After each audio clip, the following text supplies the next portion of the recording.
I suppose the first thing to say is that I'm an absolutely hopeless gardener. I can't grow anything to save my life, so the idea that I've written a book that's all about guerrilla gardeners is audacious, to say the least. One of the best pieces of advice I received as a young writer was that you are writing for two people simultaneously, and the person over here has an intimate knowledge of everything that you're describing. They know it better than you do. They are astonished at your gall in writing about it at all. And the other person has no idea about any of these places, any of these subjects. They've never been to this part of the world. They have no connection to it whatsoever.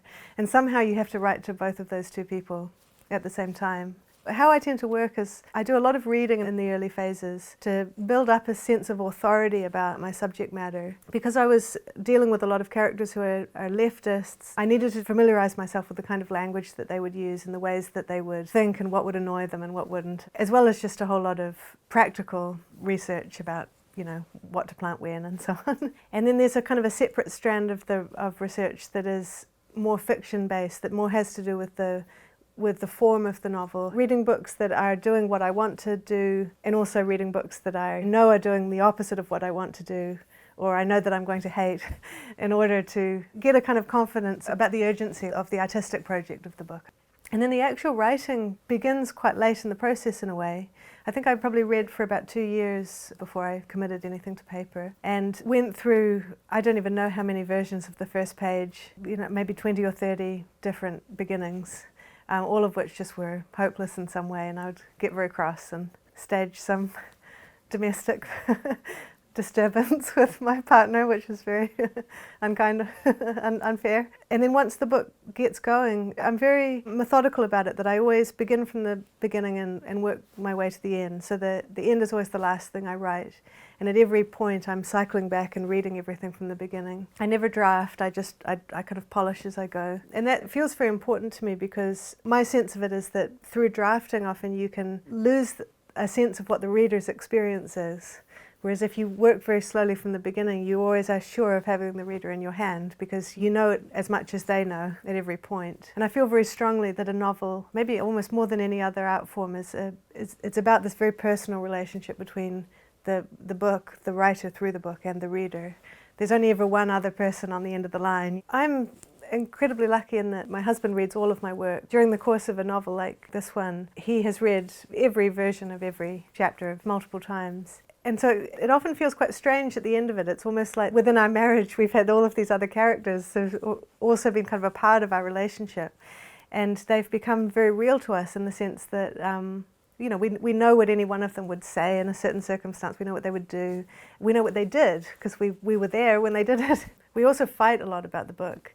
And it's often about what should happen and what should not happen. There's a moment in the book where Tony in the national park first encounters the security guard at the edge of the research site. He goes to leave, turns back and sees that the guy is reaching into his fleece for a gun. With my husband Steve, I have fought about this moment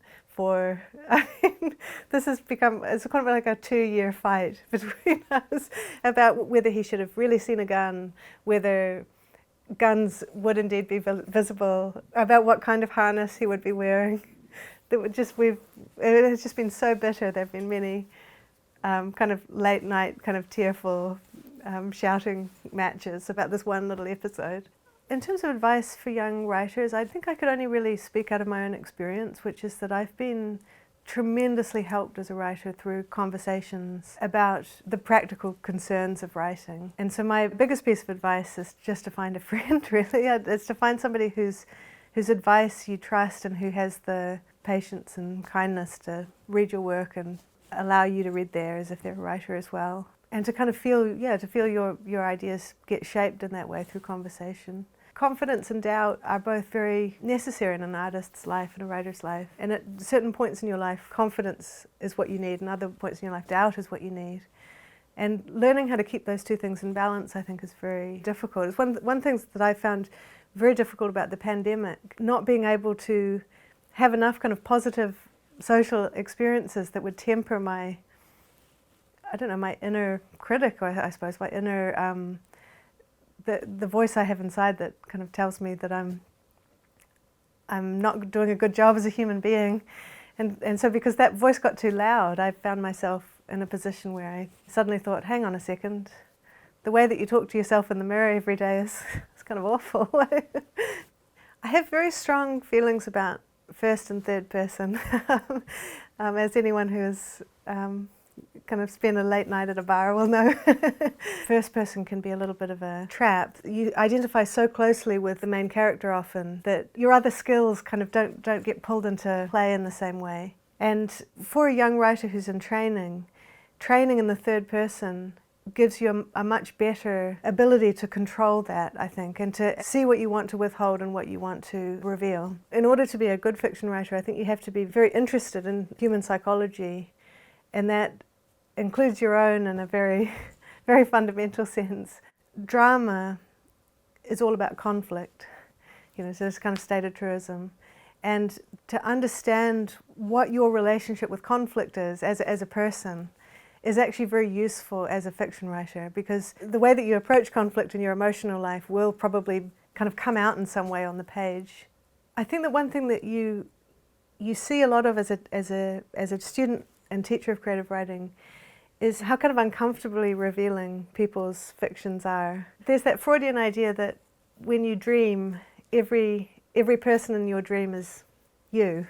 So if you dream of being pursued, you are the pursued, but you are also the pursuer. And I think the same is true of novels in a way that's sometimes very uncomfortable as a novelist. That even in the most wildly invented book that you could possibly conceive, what you notice as a person, what you find attractive as a person, what you find persuasive or compelling as a person, are all written into the novel in some way. Like every character is you a little bit, you at your worst or you at your best, or you as you'd like yourself to be, you as you imagine yourself to be. That's the difficult thing, isn't it? Because it comes out in a novel whether you like it or not. So it's like there are very terrible aspects of my personality that are on display in BIRNAM WOOD, I think, but hopefully the reader won't know which ones they are, and I'll never tell.